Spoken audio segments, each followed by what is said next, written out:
Hi there, welcome to today's edition of And Just One More Thing. On today's podcast, I am going to be talking with a couple of folks about interim housing. And just as a quick level set for definitions here, interim housing is exactly what it sounds like, meaning it is not permanent housing. This is often a first stop for folks who are leaving homelessness, a completely unsheltered environment, and coming to a place where they can have their own living unit, apartment unit, get access to services on site to just sort of reground and organize themselves with a path to a permanent housing solution. So much more about that in a few minutes.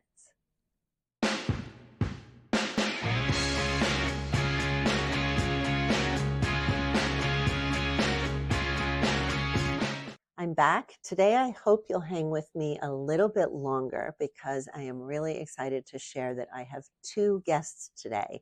I will be heading over to Willow Glen Studios, which is an interim housing project in Willow Glen, as you might imagine, on Pedro Street.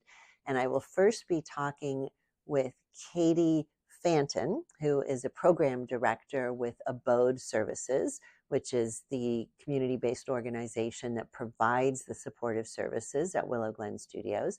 And then I will be talking with Louie, who is a resident there in one of the housing units.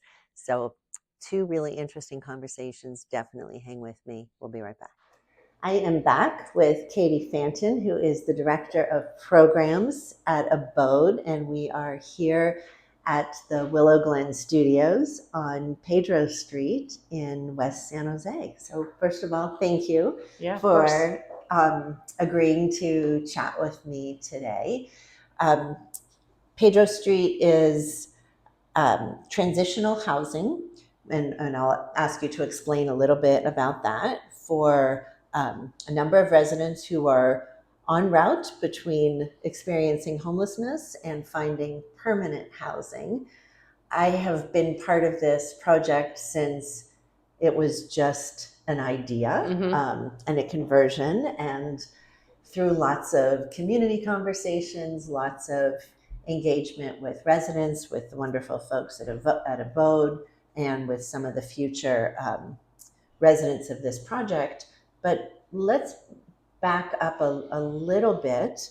I wonder if you could share two things off the bat. First, sort of generally what Abode's role is, and second, what is transitional housing? What do we mean when we talk about that? Yeah, absolutely. And Supervisor Ellenberg, I'm so happy to be here and talk about this with you. I love this project. I love our work. Really appreciate the opportunity to get to talk about it.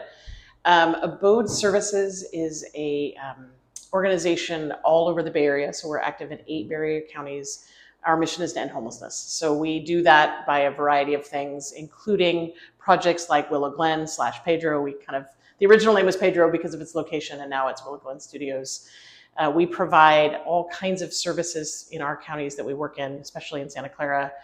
Site-based supportive services, which I'll talk about in a second. We do housing location, housing navigation, outreach, shelter, behavioral health services, all kinds of services, serving thousands of folks in the Bay Area in a given year. Willow Glen, and I'll try and remember to call it Willow Glen versus Pedro, but I may oscillate. We provide on-site supportive services to the approximately 80 or so units at this project.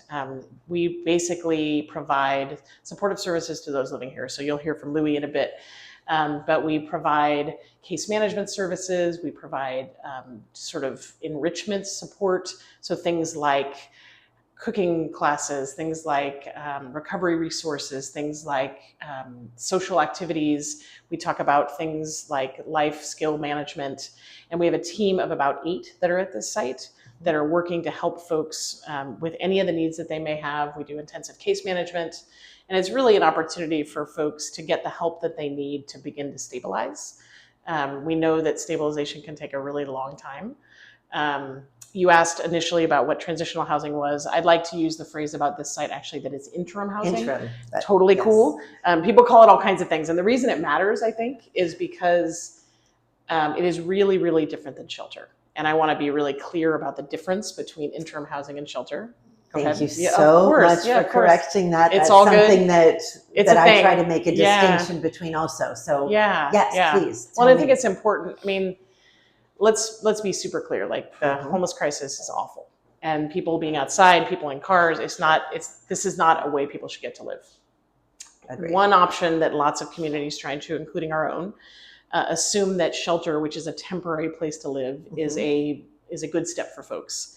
I'm not saying that shelter doesn't have a place within the system, but interim housing is the opportunity for folks to move into housing from street homelessness with a plan in mind for permanent housing. So please interrupt. So let's break that down a little bit. Let's do it. Someone could go from living entirely unsheltered directly into, what are we calling it? Willow Street. I want to say Pedro Street too. We got this. Willow Glen. We got this. Directly into Willow Glen Studios. They don't have to go to a temporary shelter first. I'm going to come back to that.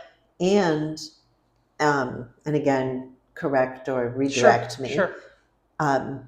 When every person that comes into this interim housing environment has an individualized, specific plan that will get them a next step for PSH. And PSH is permanent supportive housing. One of the there's so many places I want to go. Know, right? When we talk about permanent supportive housing, I think of two things. The permanency is made possible because of a housing voucher. Correct. So there is an income stream which provides the revenue needed to operate. Without the vouchers, you don't have operating income, and presumably government or some other local government would have to cover that. And then supportive means the kind of case management services that you mentioned.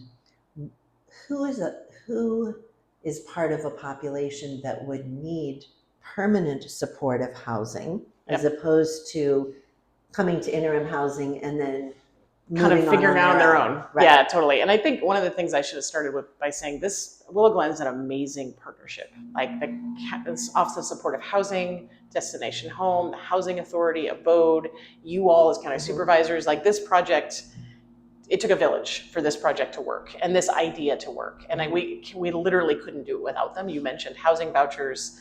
Without the support of the Housing Authority, without the support of Office of Supportive Housing, this kind of project couldn't work. Ultimately, how folks end up here, essentially, is folks who are experiencing what they call chronic and literal homelessness. So folks who've been, the word chronic is kind of self-explanatory, but homeless for a long time, and living in places where people are not meant to live. And literally homeless, not necessarily, certainly it matters so much when people are doubled up or on couches, but it matters even more when folks are literally living in cars or encampments or living outside. So someone who is experiencing that kind of homelessness and additionally may have some physical or mental health challenges that are really significant, that it would make it really hard for them to be self-sufficient in the long term. They need longer term support, essentially for folks who they're going to fall through the cracks in our community. Maybe they can't generate the required income because in this area, y'all know that the rental prices are extraordinary. So folks who've been experiencing street homelessness and have some other additional dynamics that would make it really hard for them to be on their own. How would we best distinguish, and I still want to remember to come back to shelters, but everything you say sends me in a different direction because I get that a lot. So interesting. How would you characterize the difference between permanent supportive housing and some sort of adult residential housing for people with mental health challenges? Because there's a lot of conflation. There is a lot of conflation. Of course, with how we respond to a housing crisis. When we're actually very often not talking at all about housing. But about mental illness, substance use disorders, and recovery. Yeah. How would you characterize those differently? I would say the biggest difference is the ability to live independently. So honestly, many folks, if not the majority of folks who've experienced homelessness, can absolutely live independently. They what they need and would benefit from is the supportive services part of services, but not necessarily the 24-hour care. People use this expression a lot. I hear it a lot actually in county settings. This is not a facility. This is a home. Willow Glen Studios is intended to be someone's home. When folks move into permanent supportive housing buildings, they're living in their own apartment. They're living in a unit that they have autonomy. They sign a lease. They are actually participating like lots of people do in rental housing. So I would say the biggest distinguishing factor is someone's ability to sort of live independently with support versus someone who can't live independently and needs additional support. Thank you for that. You mentioned earlier in our conversation that shelters have a place, but there are limitations to the value. And I agree fundamentally that it is better to not be living unsheltered and on the street than to be living in that environment. And I think shelters, while ironically, ultimately very expensive, even though up front they feel inexpensive, very expensive in the long run to operate. But my worry is that if we overinvest in shelters, we will have fewer dollars for prevention, interim, and permanent housing. But I would love to hear your thoughts, in agreement or not, around shelters and what you think the role is. Yeah, I fundamentally absolutely agree. I think the biggest piece for me around shelter is there is space for it in the sense that anybody who's experiencing literal homelessness needs respite. There should always be an opportunity for someone to have shelter, especially inclement weather in those moments. But it's not permanent, it's not long-term, and it's not autonomous. When somebody moves into permanent housing, they get to sign a lease, they get to be on their own, they get to make choices. Shelters often don't provide those choices. Shelters often have deadlines that are pretty arbitrary and pretty unreasonable for folks to exit. Shelters often don't come with the next step. So if someone moves into a shelter, there isn't anything next for them. And I think from my perspective, if you look at the numbers, so much more expensive to operate shelter in the long term than it is it takes commitment, but to invest the dollars into building housing so that people can have the dignity and respect that they deserve, to be in their own place with their own options, to make their own choices, to be leaseholders, to have rights. We really believe that the dignity of folks sort of warrants the fact that they are in their own situation with some autonomy to make decisions on their own. And shelter often just doesn't provide that. Katie, thank you so much. Thank you for the work that you do at Abode. Thank you for talking through this of course. with me just a little bit. I'm looking forward to talking with Louie, who is one of the residents here. And I love to do this because I think it is so important to educate our community and help people really understand what the crisis looks like, what solutions are in place and happening, and how we get from here to everybody having a home. So absolutely. Thank you so much. It's really a pleasure. Thank you so much. I will be right back with Louie. And now I am back again, this time with Louie. We are still at Willow Glen Studios, which we also alternately call the Pedro Street Interim Housing Project in Willow Glen. And thank you so much for being willing to chat with me about your journey. So Louie, I'm interested in hearing whatever you want to share, wherever you want to start in your journey from losing housing to regaining. I didn't lose housing. It was a sacrifice I did. So, for my kids. That's why I ended up being down. I was at down the creek for many years. You sacrificed for your kids? What does that mean? Well, I pay their mortgage, so then I can't afford to live in a home and pay her beauty salon payment. So you were working and supporting your children, adult children, Yeah, but didn't have enough for me. money for yourself as Yeah. well. What kind of job were you working? Cabinet maker. I'm a cabinet maker. A cabinet maker. Before you started living on the streets, where were you? Were you in a house or an apartment? I was in the house. Yeah. What happened to that house? My ex-wife has it. Ah, Yeah. I okay. signed everything over. I have a long story, but we can, like I said, I went down a crazy road and that I wish no parent goes down. I lost my daughter, to college, and she got killed. And, Oh my God, I'm so sorry. so I'm trying to help the other two. So, yeah. And, That pierces my heart. I'm a mom as well. That's a lot to carry with you. mm, And how long had you been living? Were you literally on the street? Were you in an encampment? Were you staying I with was friends I was down the creek right there, the Shark Tank. along the Guadalupe? No, not the Guadalupe, the Willow Glen. I mean, Oh, San, Los Gatos. Los Gatos Creek Trail. Okay, Yeah, got it. There are a lot of folks there. there was. I see. I've seen tents. I walk and have biked on that trail.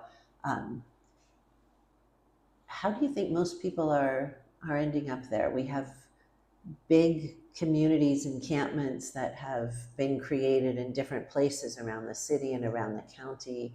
How does that happen? People just get there and they just start growing and growing. They just pass by. Can we stay here? Yeah, come on in. Just, Does it feel safe? it's never safe out there. Tell me Never. about that. It's terrible out there. I mean, you got to watch your stuff. You can't leave nowhere. You got to stay in your tent all the time because if you leave, you're gonna get robbed. So how do you work? Are most people not working? Yeah, they're not working. Taking other people's stuff. It's just a lot goes on down there. A lot. That the police even turn their cheek the other way. They don't. I've seen a lot of bad stuff, but there's nothing we can do about it but go forward. So, How long did this experience last for you? 4 years. 4 years. Mm-hmm. And the last year was the worst because of the fentanyl stuff. Just seeing a lot of people, just 3 people a day die. Every day. You were seeing people in the encampments die from fentanyl overdosing? Every day. Every day. I feel sorry for them people. I mean, it's crazy down there. I'm glad everybody got houses. Some of them are tiny homes. Some of them are here. So how did someone did an outreach worker come and offer housing, or I did think it you was seek it out? Pathways. Pathways? Yeah, I can. Tell me about what the mechanics were of that happening. They go by every along the creek and try to get people out of there. Try to get people to fill out their paperwork. A lot of them don't want to do that, and they just want to get housed. It's paperwork that puts them into a queue for housing. Mm-hmm. Yeah. And are people afraid to share personal information, or why do you think they don't want to fill that out? I think they're going at it the wrong way. Say more about that. They're like actually scaring them off. Who's scaring who off? The people who are walking around. The outreach workers? Yeah, they were, but Oh, okay. we talked and they changed a lot of stuff. Oh. Yeah, but I'm glad to hear that they got feedback, and more importantly that they took it. So they're behaving in a different way, and does that encourage more people to put themselves into the queue?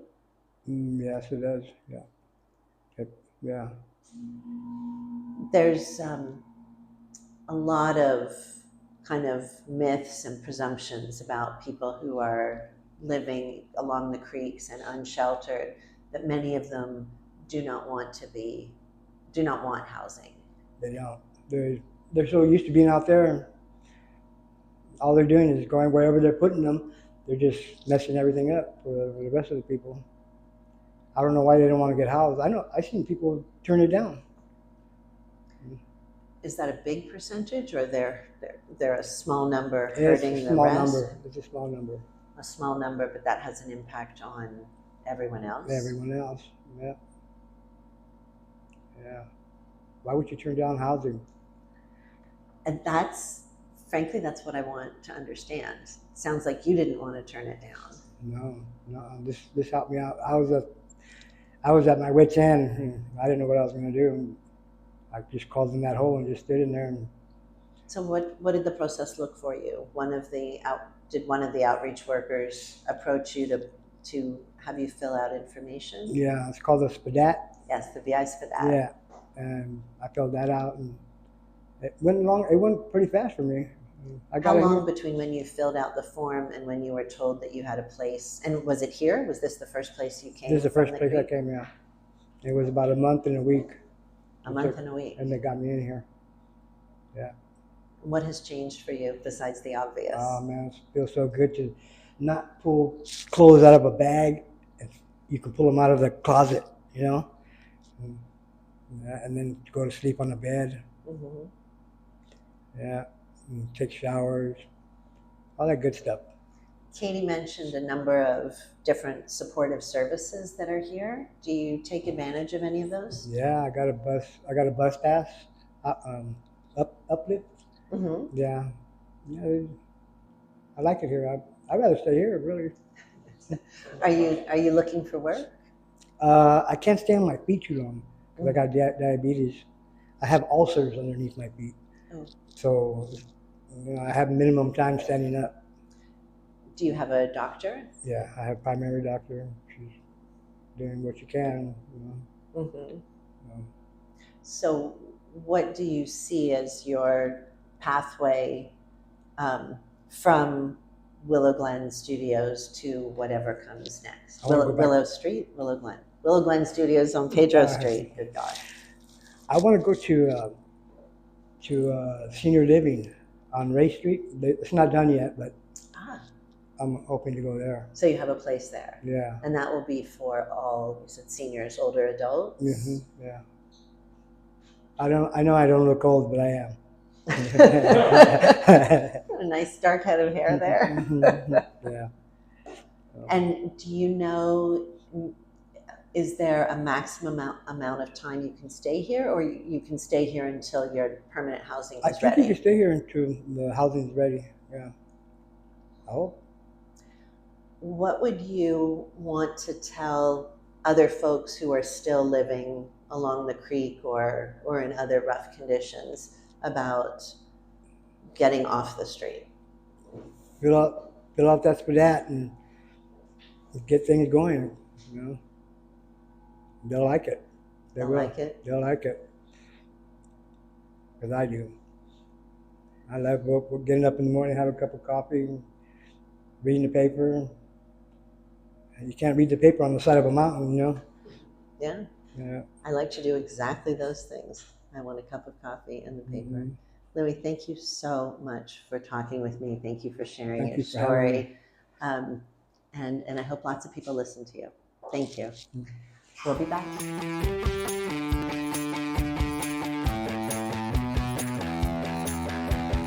So my just one more thing today is first to wish a hearty congratulations to all of the graduates, whether it's kindergarten promotion, high school graduation, or if I might flex a little bit, in the case of my daughter Molly receiving her PhD in social psychology just last week. Thought I would just share for anyone that's interested a little bit about my education journey. I started out in a public school called Sunnyside in Pittsburgh, Pennsylvania.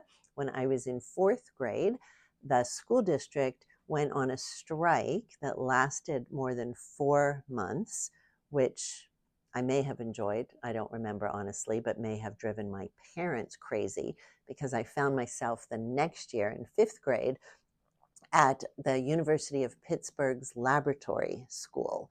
So I went to this lab school for grades 5 through 8, which I absolutely loved.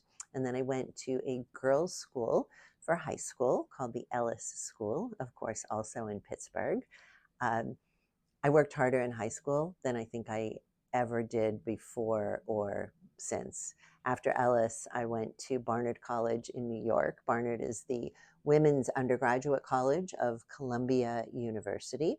Worked hard there, but again, not nearly as hard as high school.